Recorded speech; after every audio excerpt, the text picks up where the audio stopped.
of it. Myth and tradition from 1988. But it takes a while sometimes, you know? It's not that long ago. I think it's still interesting. I haven't read this before. The Eternal Return by Mircea Eliade.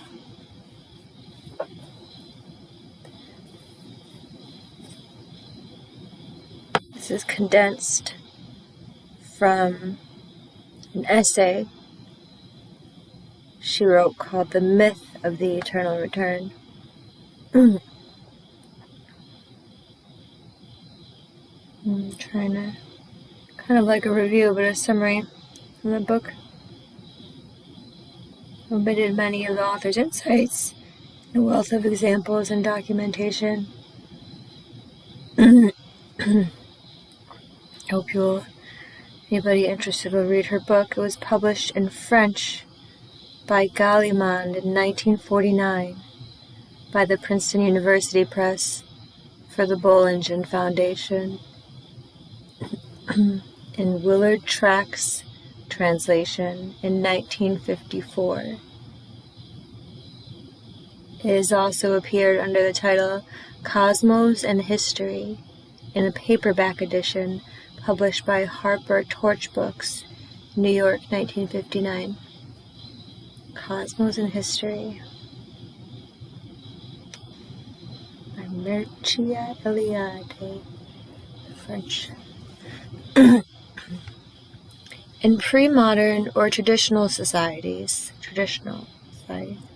the symbol, the myth, the rite, express on different planes and through the means proper to them, a complex system of coherent affirmations about the ultimate reality of things. A system that can be regarded as constituting a metaphysics. It is, however, essential to understand the deep meaning of all these symbols, myths, and rites in order to succeed in translating them into our habitual language. If one goes to the trouble of penetrating the authentic meaning of an archaic myth or symbol, one cannot but observe that this meaning shows a recognition of a certain situation in the cosmos, and that consequently it implies a metaphysical position. It is useless to search archaic languages for the terms so laboriously created by the great philosophical traditions.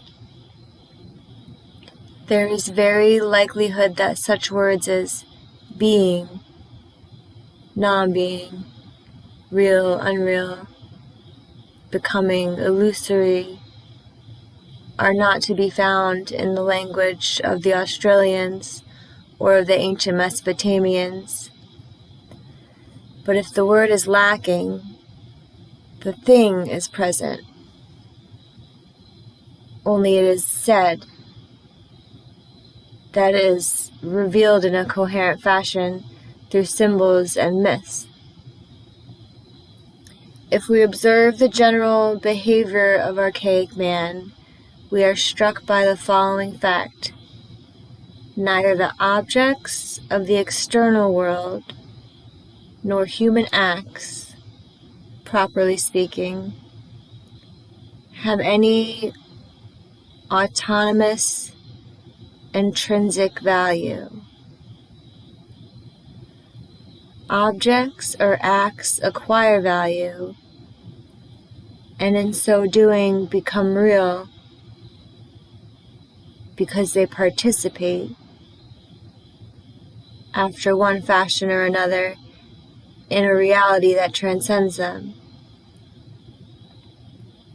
Among countless stones, one stone becomes sacred, and hence instantly becomes saturated with being, because it constitutes a hierophany or possesses mana, or again because it commemorates a mythical act, and so on.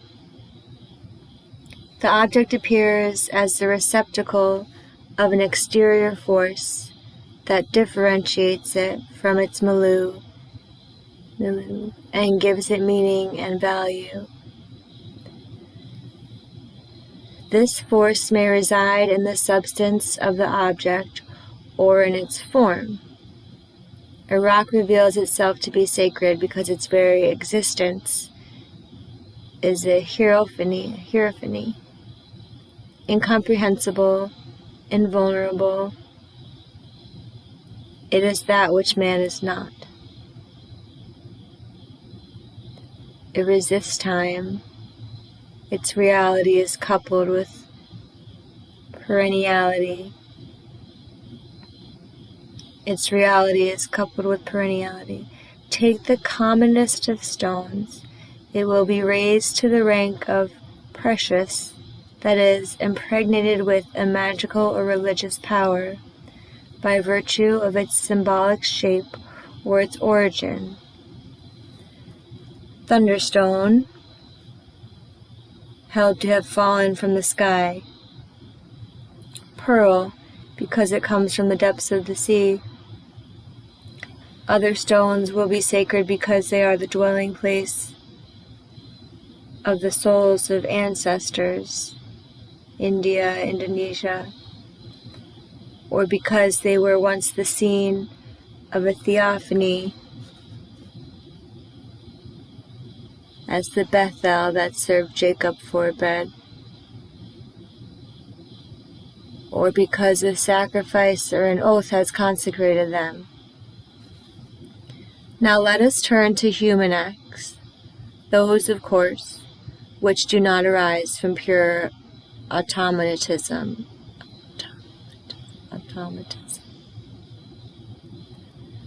Their meaning, their value are not connected with their crude physical datum, but with their property of reproducing a primordial act, of repeating a mythical example. Nutrition is not a simple physiological operation. It renews a communion. Marriage and the collective orgy echo mythical prototypes. They are repeated because they were consecrated in the beginning. In those days, in il tempore ab origine, by God's ancestors or heroes. In the particulars of his conscious behavior, the primitive, the archaic man acknowledges no act which has not been previously posited and lived by someone else, some other being who is not a man. What he does has been done before. His life is a ceaseless repetition of gestures initiated by others. This conscious repetition of given paradigmatic gestures reveals an original ontology. The crude product of nature, the object fashioned by the industry of man, acquire their reality, their identity, only to the extent of their participation in a transcendent reality. The gesture acquires meaning, reality, solely to the extent to which it repeats a primordial act.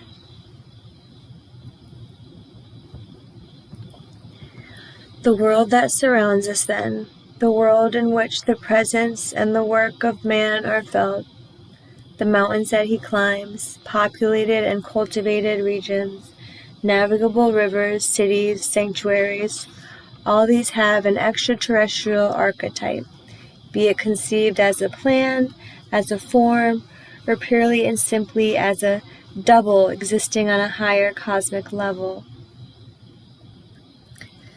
But everything in the world that surrounds us does not have a prototype of this kind. For example, desert regions inhabited by monsters, uncultivated lands, unknown seas on which no navigator has dared to venture, do not share with the city of Babylon or the Egyptian nome the privilege of a differentiated prototype. They correspond to a mythological model, but of another nature. All these wild, uncultivated regions and the like are assimilated to chaos. They still participate in the undifferentiated, formless modality of pre-creation.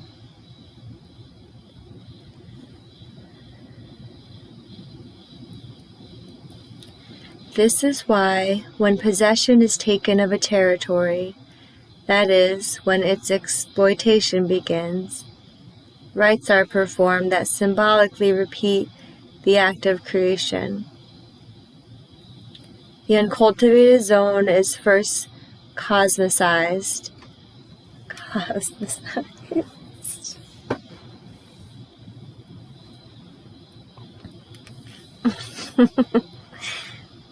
The uncultivated zone is first cosmicized, then inhabited. The world which surrounds us, civilized by the hand of man, is accorded no validity beyond that which is due to the extraterrestrial prototype that served as its model. I'm not sure what she means by extraterrestrial. I don't know if she's way out there, if she means like just cosmic, cosmicized.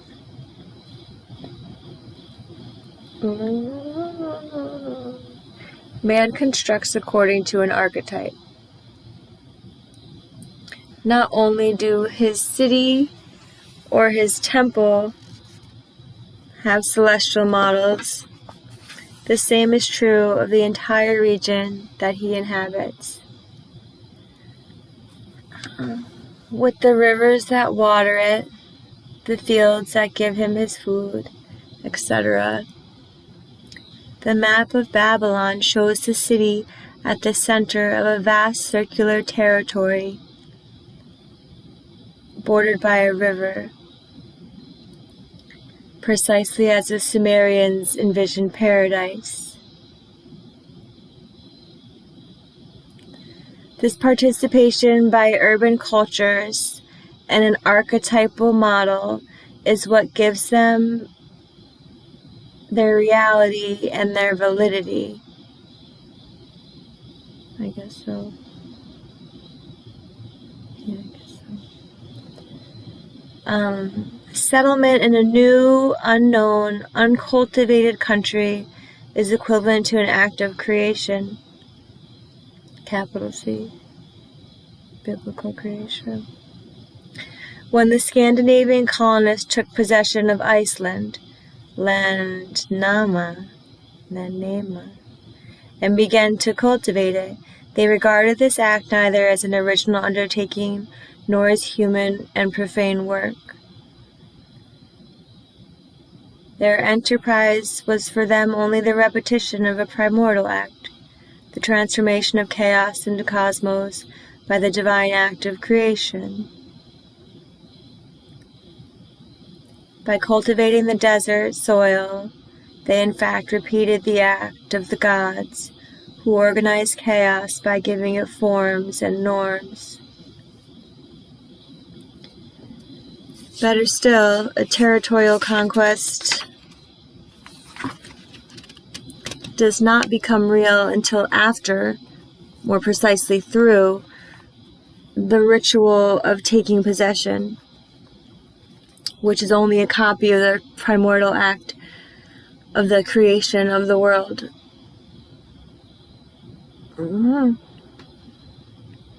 Oh, it's just the essay. In Vedic India, the erection of an altar dedicated to Agni constituted legal taking possession of a territory.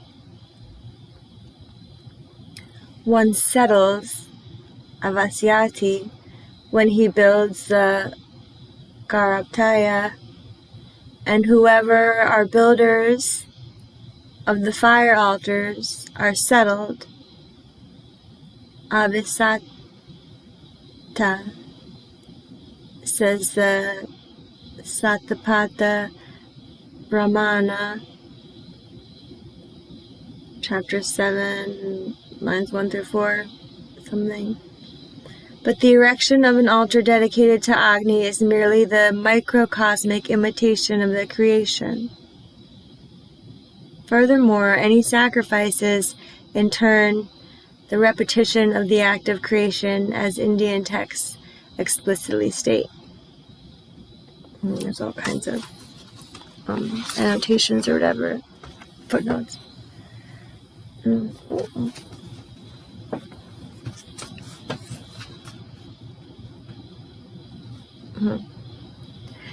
It was in the name of Jesus Christ that the Spanish and Portuguese conquistadors took possession of the islands and continents that they had discovered and conquered, and setting up the cross was equivalent to a justification and to the consecration of the new country to a new birth. Thus repeating baptism, act of creation. In their turn, the English navigators took possession of conquered countries in the name of the King of England, New Cosmocrator. Making up words again. Cosmocrator. I can't even begin. Oh.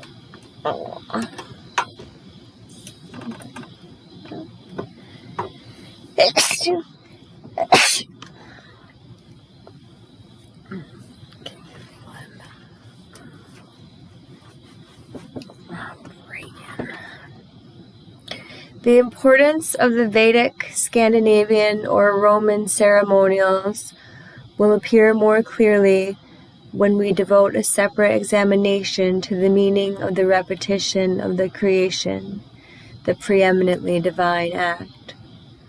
For the moment, let us keep one fact in view. Every territory occupied for the purpose of being inhabited or utilized as Lebensraum is first of all transformed from chaos into cosmos.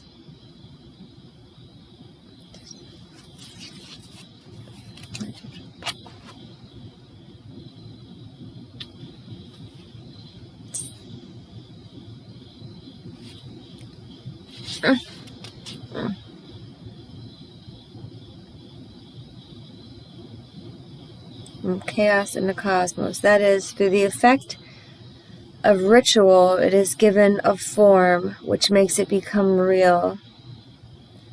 Evidently, for the archaic mentality, reality manifests itself as force, effectiveness, and duration.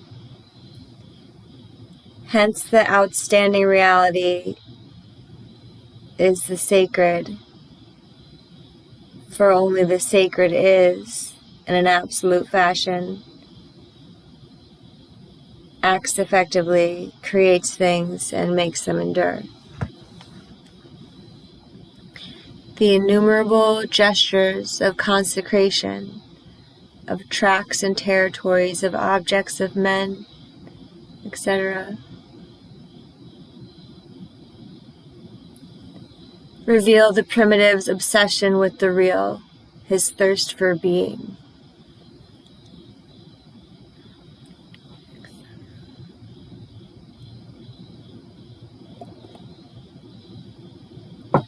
I am etc.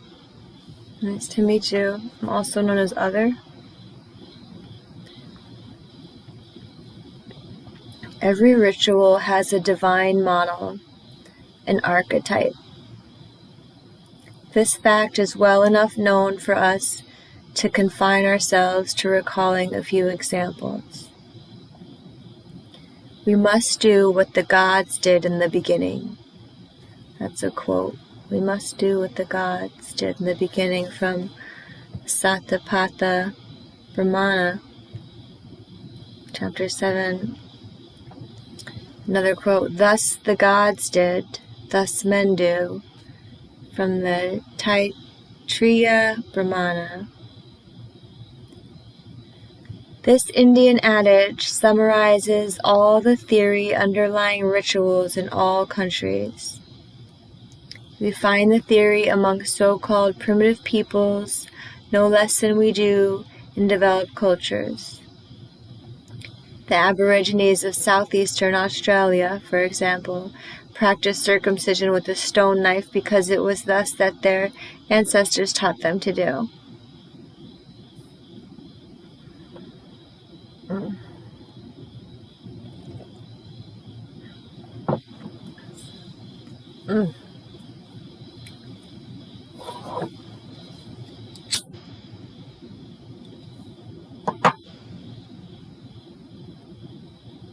Water is so important.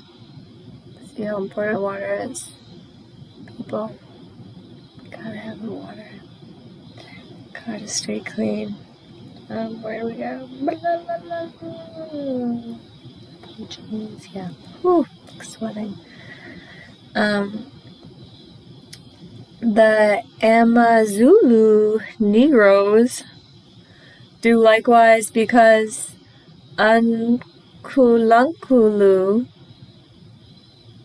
the civilizing hero, decreed in illo tempore, "Let men circumcise, that they may not be boys."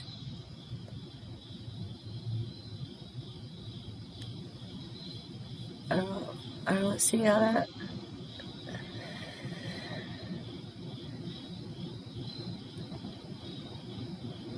That's different. Just trying to be clean. That's very different.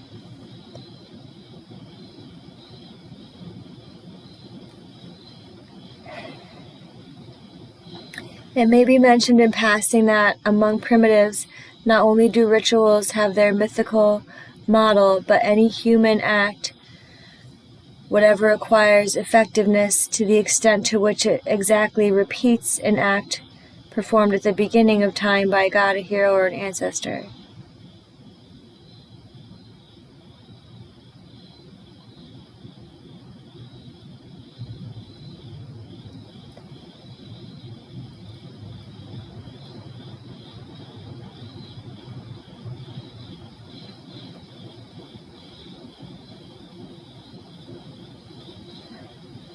However, as we said, such a theory does not justify ritual only in primitive cultures.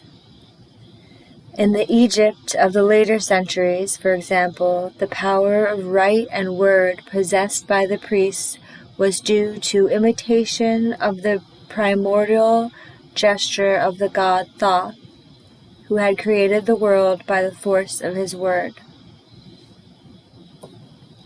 Ka.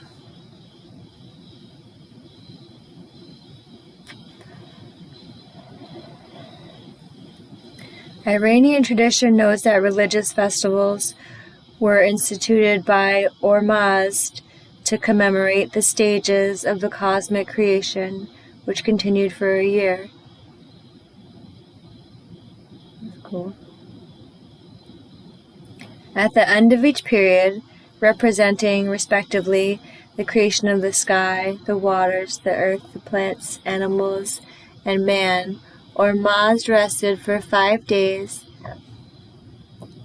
thus instituting the principal Mazdian festivals. Man only repeats the act of the creation. His religious calendar commemorates, in the space of a year, all the cosmogonic phases which took place originally. In fact, the sacred year ceaselessly repeats the creation.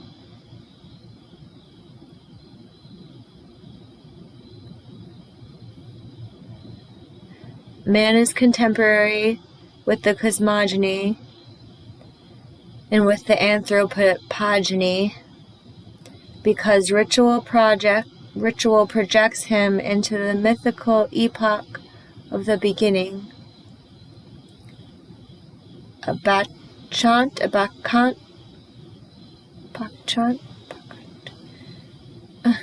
through his orgiastic rites imitates the drama of the suffering Dionysos and that's the end of that story, whatever, I don't know that story. And Orphic, through his initiation ceremonial, repeats the original gestures of Orpheus. Well, bacchant is in bacchanalial.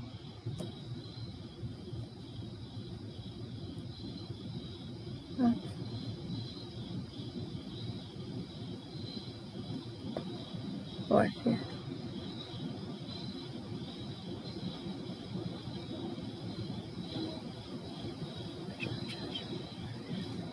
I wouldn't want to repeat the original gestures of Orpheus.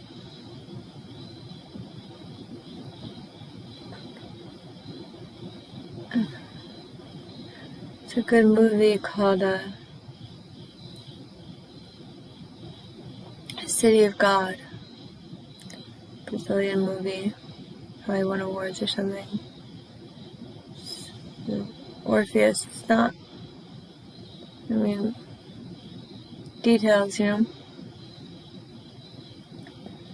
The Judeo-Christian Sabbath is also an imitatio Dei. The Sabbath rest reproduces the primordial gesture of the Lord, for it was on the seventh day of the creation that God rested from all his work which he had made. Genesis 2:2. The message of the Savior is first of all an example which demands imitation. After washing his disciples' feet, Jesus said to them, "For I have given you an example, that ye should do as I have done to you." John 13:15.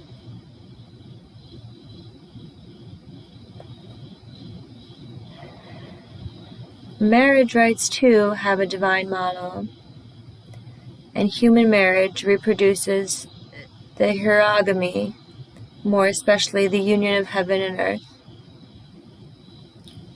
"I am heaven," says the husband. "Thou art earth." That's from the Bradaranyaka Upanishad 6:420. Even in Vedic times, husband and bride are assimilated to heaven and earth. From the Atharva Veda 14. While in another hymn in the Atharva Veda, each nuptial gesture is justified by a prototype in mythical times. Quoting a passage, "Wherewith Agni grasped the right hand of his earth, therefore grasp I thy hand. Let God Savitar grasp thy hand.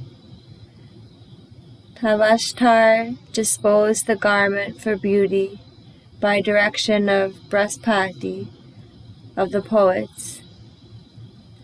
Therewith let Savitar and Bhaga envelop this woman, like Surya with progeny."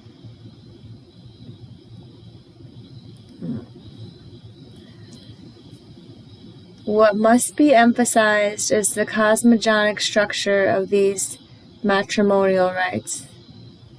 It is not merely a question of imitating an exemplary model, the hierogamy between heaven and earth.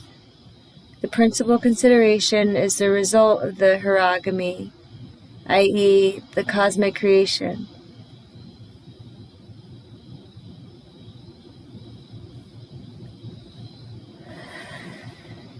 That is why, in Polynesia, when a sterile woman wants to be fecundated, I don't know what that means.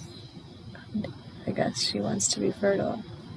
She imitates the exemplary gesture of the primordial mother, who in illo tempore was laid on the ground by the great god Io.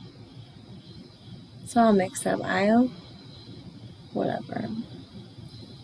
And the cosmogonic myth is recited on the same occasion.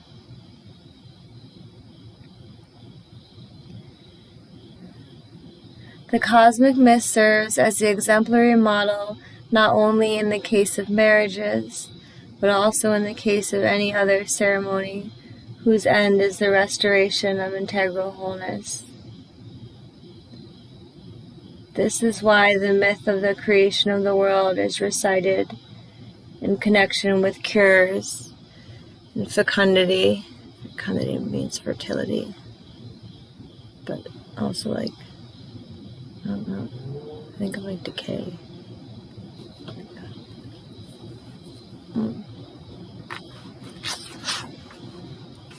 Fecundity. Creation is associated with cures, fecundity, childbirth, agricultural activities, and so on. Well, after agriculture comes war. It's funny, she says agriculture and so on. Because it's agriculture and then war.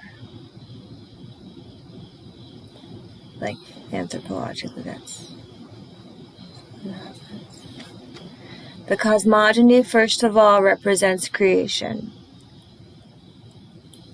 Demeter lay with Iasion on the newly sown ground at the beginning of spring. It's from the Odyssey. The meaning of this union is clear. It contributes to promoting the fertility of the soil, the prodigious surge of the forces of telluric creation. The entire Paleo-Oriental symbolism of marriage can be explained through celestial models. The Sumerians celebrated the union of the elements on the day of the new year. Throughout the ancient East, the same day receives its luster not only from the myth of the hierogamy, but also from the rites of the king's union with the goddess.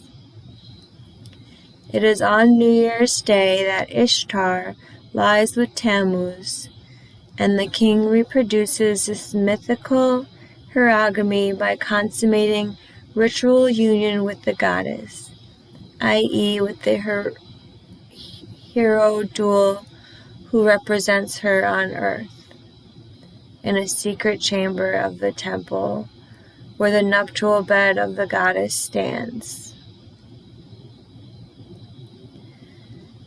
The divine union assures terrestrial fecundity. When Ninlil lies with Enlil, rain begins to fall.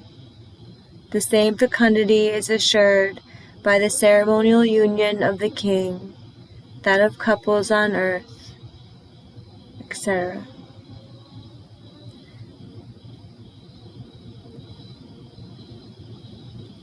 The world is regenerated each time the hierogamy is imitated, i.e., each time matrimonial union is accomplished. The German Hochzeit, or wedding, is derived from Hochgezit, New Year festival. Marriage regenerates the year and consequently confers fecundity, wealth, and happiness. Each of the examples cited reveals the same primitive ontological conception. An object or an act becomes real only insofar as it imitates or repeats an archetype. Thus, reality is acquired solely through repetition or participation. Everything which lacks an exemplary model is meaningless, i.e., it lacks reality. No less important is this second conclusion to be drawn from analyzing the facts cited in the foregoing pages, that is, the abolition of time through the imitation of archetypes and the repetition of paradigmic paradigmatic gesture. A sacrifice, for example, not only exactly reproduces the initial sacrifice revealed by a god aborigine at the beginning of time, it also takes place at the same primordial mythical moment. In other words, every sacrifice repeats the initial sacrifice and coincides with it. All sacrifices are performed at the same mythical instant of the beginning. Through the paradox of right, profane time and duration are suspended.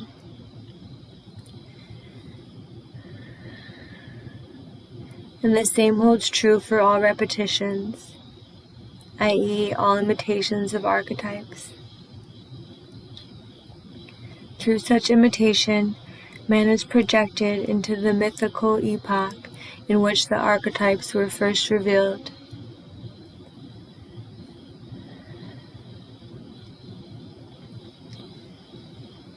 Thus, we perceive a second aspect of primitive ontology, insofar as an act or an object acquires a certain reality through the repetition of certain paradigmatic gestures, and acquires it through that alone.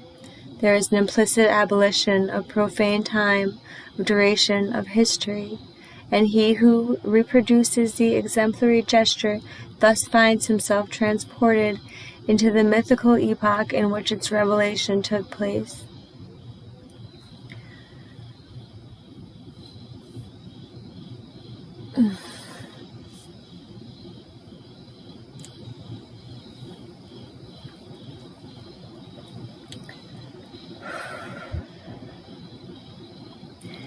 The abolition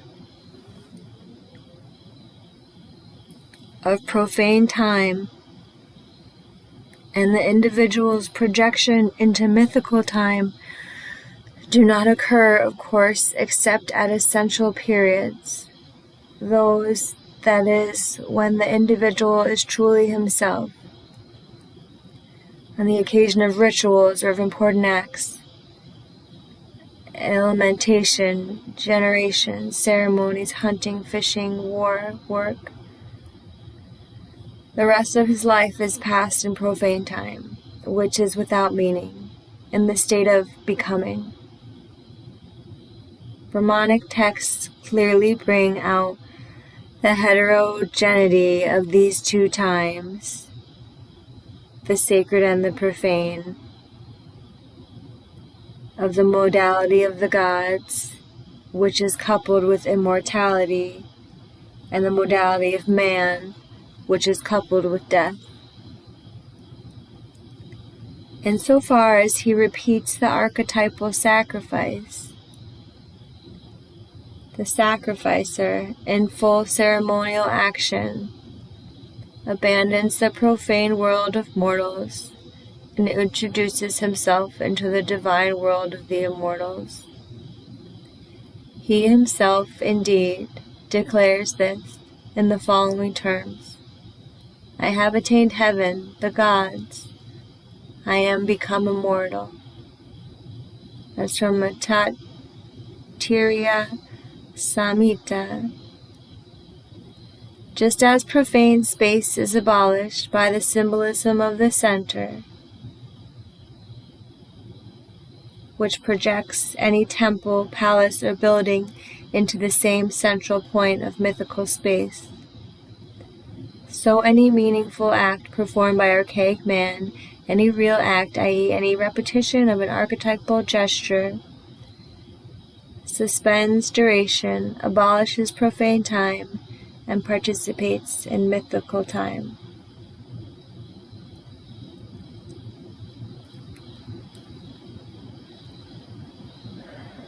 This suspension of profane time answers to a profound need on the part of primitive man, as we shall have occasion to observe when we examine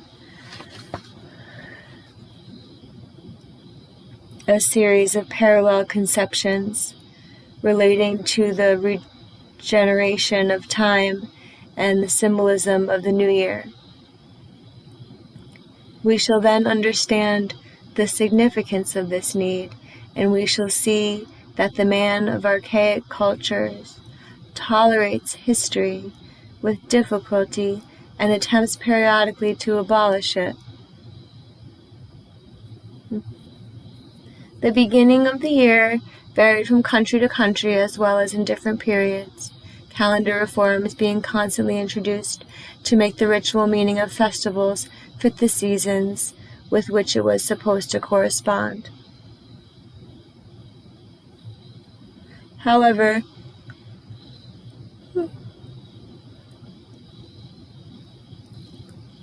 neither the instability and latitude in the beginning of the new year, of March through April,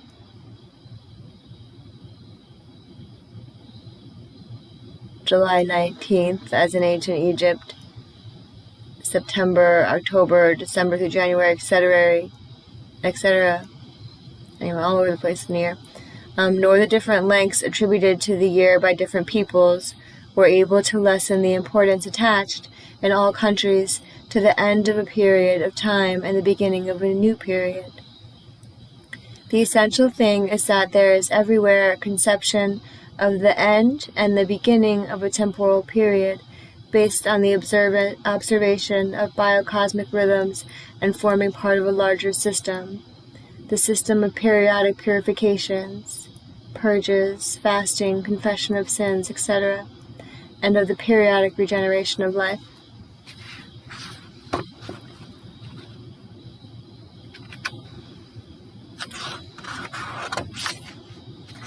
This need for periodic regeneration seems to us of considerable significance in itself. Yet the examples that we shall presently adduce will show us something even more important, namely that a periodic regeneration of time presupposes, in more or less explicit form, and especially in the historical civilizations, a new creation, that is, a repetition of the cosmogonic act. And this conception of a periodic creation, i.e., of a cyclical regeneration of time, poses the problem of the abolition of history. In broad outline, the ceremony of expelling demons, diseases, and sins can be reduced to the following elements: fasting, ablutions, and purifications, extinguishing the fire and ritually rekindling it in a second part of the ceremonial, expulsion of demons by means of noises, cries, blows, indoors, followed by their pursuit through the village with uproar and hullabaloo. Hullabaloo.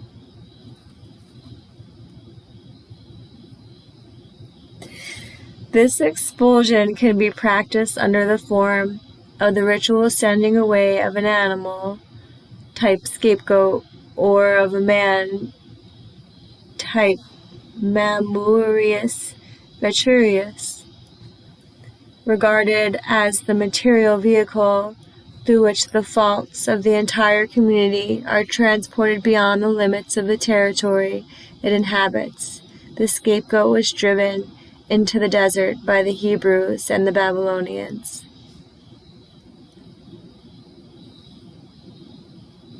Sheep go heaven. There are often ceremonial combats between two groups of actors, or collective orgies, or processions of mass men representing the souls of the ancestors, the gods, and so forth. In many places, the belief still survives that, at the time of these manifestations, the souls of the dead approach the houses of the living, who respectively go out to meet them and lavish honors upon them for several days, after which they are led to the boundary of the village in procession or driven from it. It is at the same period that the ceremonies of the initiation of young men are performed.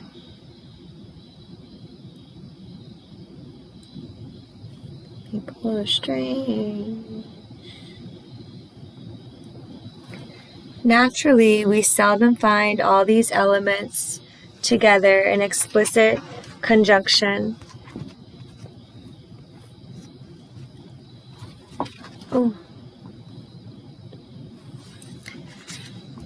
In certain societies, the ceremonies of extinguishing and rekindling the fire predominate.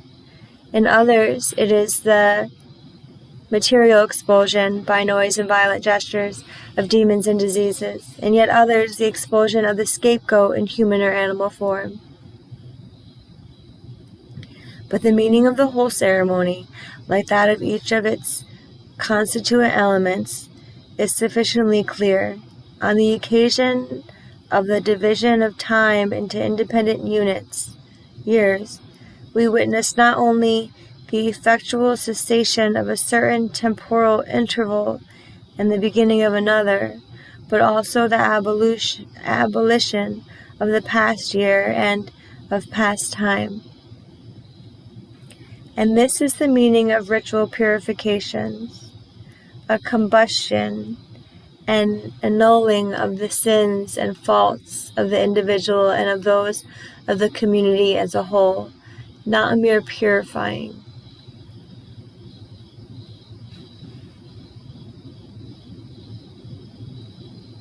Regeneration, as its name indicates, is a new birth. The examples cited clearly show that this annual expulsion of sins, diseases, and demons is basically an attempt to restore, if only momentarily, mythical and primordial time, pure time, the time of the instant of creation. Every new year is a resumption of time from the beginning, that is, a repetition of the cosmogony, the ritual combats between two groups of actors, the presence of the dead, the Saturnalia, and the orgies are so many elements which denote that at the end of the year and in the expectation of the new year, there is a repetition of the mythical moment of the passage from chaos to cosmos.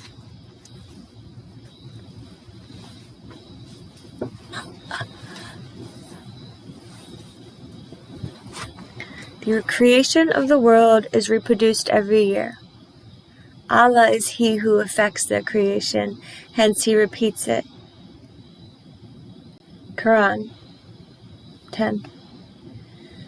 This eternal repetition of the cosmogonic act, by transforming every new year into the inauguration of an era, permits the return of the dead to life, and maintains the hope of the faithful in the resurrection of the body. It does take a year. It does take a year. The beliefs held almost everywhere, according to which the dead return to their families, and often return as living dead,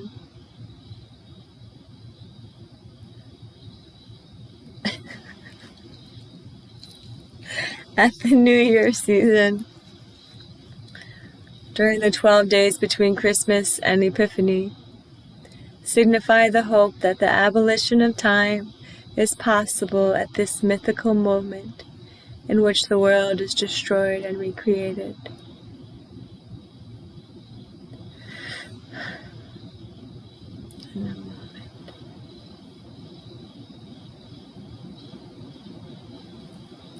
The dead can come back now, for all barriers between the dead and the living are broken. It is not primordial chaos reactualized? And they will come back, because at this paradoxical instant, time will be suspended. Hence they can again be contemporaries of the living. Moreover, since a new creation is then in preparation, they can hope for a return to life that will be enduring and concrete. I don't think so. I don't think that can happen. That, for a primitive, the regeneration of time is continually affected, that is, within the interval of the year, too, is proven by the antiquity and universality of certain beliefs in respect to the moon. The phases of the moon, appearance, increase, wane, disappearance, followed by reappearance after 3 nights of darkness, have played an immense part in the elaboration of cyclical concepts. In the lunar perspective, the death of the individual and the periodic death of humanity are necessary, even as the 3 days of darkness preceding the rebirth of the moon are necessary. The death of the individual and the death of humanity are alike necessary for their regeneration. Any form whatever, by the mere fact that it exists as such and endures, necessarily loses vigor and becomes worn. To recover vigor, it must be reabsorbed into the formless, if only for an instant. It must be restored to the primordial unity from which it issued. In other words, it must return to chaos on the cosmic plane, to orgy on the social plane, to darkness for seed, to water, baptism on the human plane, Atlantis on the plane of history, and so on. Atlantis. Big fucking deal. It's fucking port. Traded. Fucking then fell apart. Fuck. What do you do? We may note that what predominates in all these cosmico mythological lunar conceptions is the cyclical reoccurrence of what has been before, in a word, eternal return. No. Here we again find the motif of the repetition of an archetypal gesture projected upon planes, cosmic, biological, historical, human. But we also discover the cyclical structure of time, which is regenerated at each new birth on whatever plane. This eternal return reveals an ontology uncontaminated by time and becoming, just as the Greeks in their myth of eternal return sought to satisfy their metaphysical thirst for the ontic and the static, for from the point of view of the infinite, the becoming of things that perpetually revert to the same state is, as a result, implicitly annulled, and it can even be affirmed that the world stands still. Even so, the primitive, by conferring a cyclic direction upon time, annuls its irreversibility.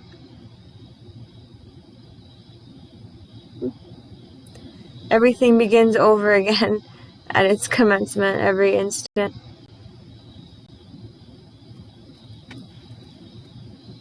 The past is but a prefiguration of the future. No event is irreversible, and no transformation is final. In a certain sense, it is even possible to say that nothing new happens in the world, for everything is but the repetition of the same primordial archetypes.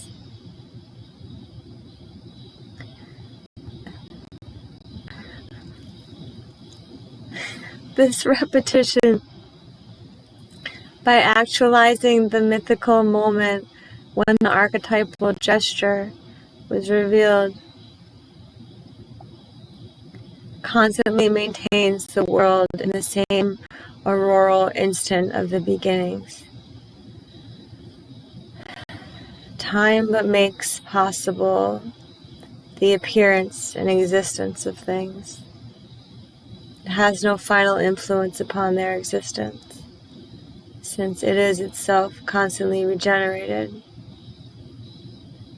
Hegel affirmed that in nature things repeat themselves forever, and that there is nothing new under the sun. All that we have so far demonstrated confirms the existence of a similar conception in the man of archaic societies. For him things repeat themselves forever, and nothing new happens under the sun.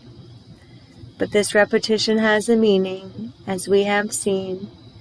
It alone confers a reality upon events. Events repeat themselves because they imitate an archetype, the exemplary event. Furthermore, through this repetition, time is suspended, or at least its virulence is diminished. But Hegel's observation is significant for another reason. Hegel endeavors to establish a philosophy of history in which the historical event, although irreversible and autonomous, can nevertheless be placed in a dialectic which remains open. For Hegel, history is free and always new. It does not repeat itself. Nevertheless, it conforms to the plans of providence.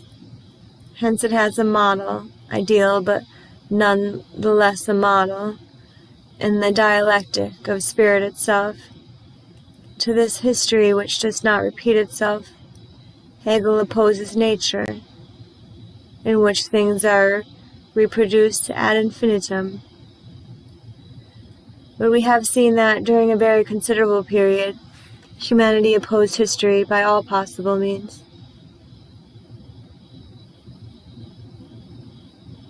During a very considerable period. Yes. May we conclude from all this that during this period humanity was still within nature.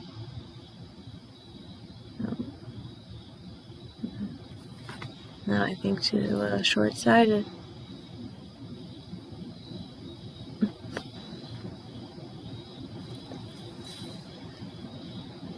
Had not yet detached itself from nature.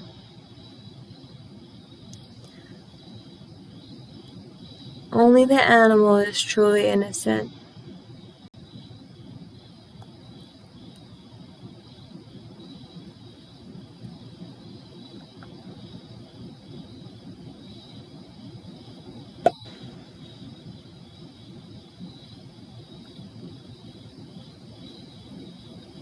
Hegel wrote at the beginning of his lectures on the philosophy of history,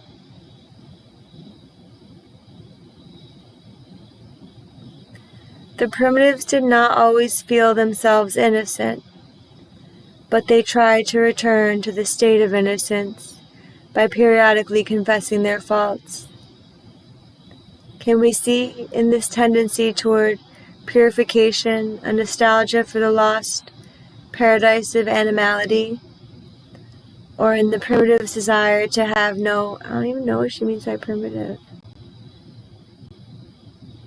But yeah, we have seen that during a very considerable period, humanity opposed history by all possible means. May we conclude from all this that during this period humanity was still within nature.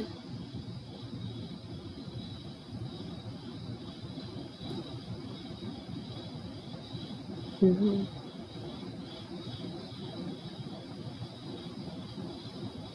No. Only the animal is truly innocent.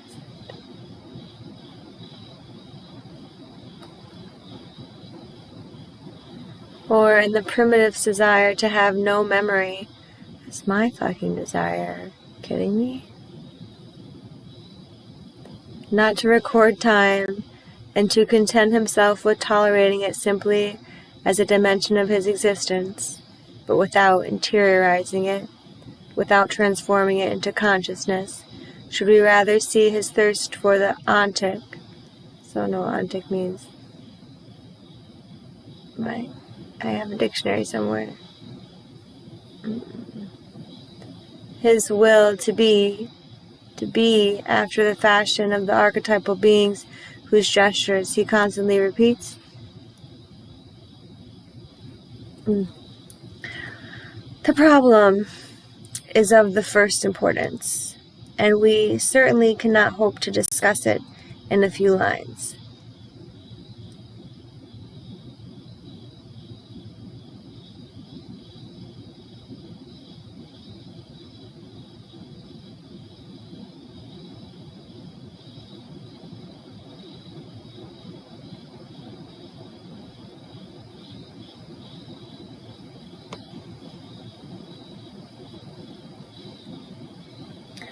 But we have reason to believe that among the primitives, the nostalgia for the lost paradise excludes any desire to restore the paradise of animality.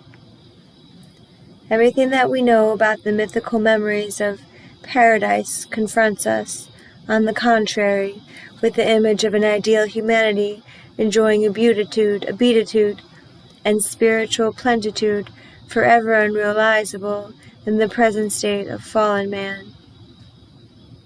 In fact, the myths of many peoples allude to a very distant epoch, when men knew neither death nor toil, nor suffering, and had a bountiful supply of food, merely for the taking. The good old days. That's what everybody says about their childhood. Well, not everybody.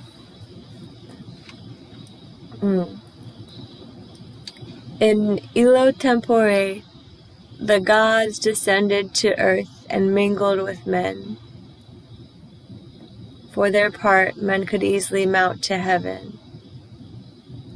As a result of a ritual fault, communications between heaven and earth were interrupted, and the gods withdrew to the highest heavens. Since then, men must work for their food and are no longer immortal. Hence it is more probable that the desire felt by the man of traditional societies to refuse history and to confine himself to an indefinite repetition of archetypes testifies to his thirst for the real and his terror of losing himself by letting himself be overwhelmed by the meaninglessness of profane existence. It matters little if the formulas and images through which the primitive expresses reality seem childish and even absurd to us. It is the profound meaning of primitive behavior that is revelatory. This behavior is governed by belief in an absolute reality opposed to the profane world of unrealities. In the last analysis, the latter does not constitute a world, properly speaking. It is the unreal par excellence, the uncreated, the non-existent, the void. Hence we are justified in speaking of an archaic ontology, and it is only by taking this ontology into consideration that we can succeed in understanding, and hence in not scornfully dismissing even the most extravagant behavior on the part of the primitive world. In fact, this behavior corresponds to a desperate effort not to lose contact with being. This is from 1988, just a journal on myth and tradition, musings.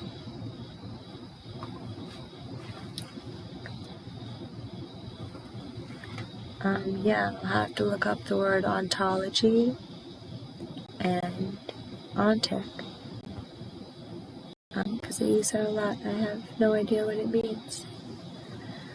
But that was thick. I'm going to go back to some fiction now.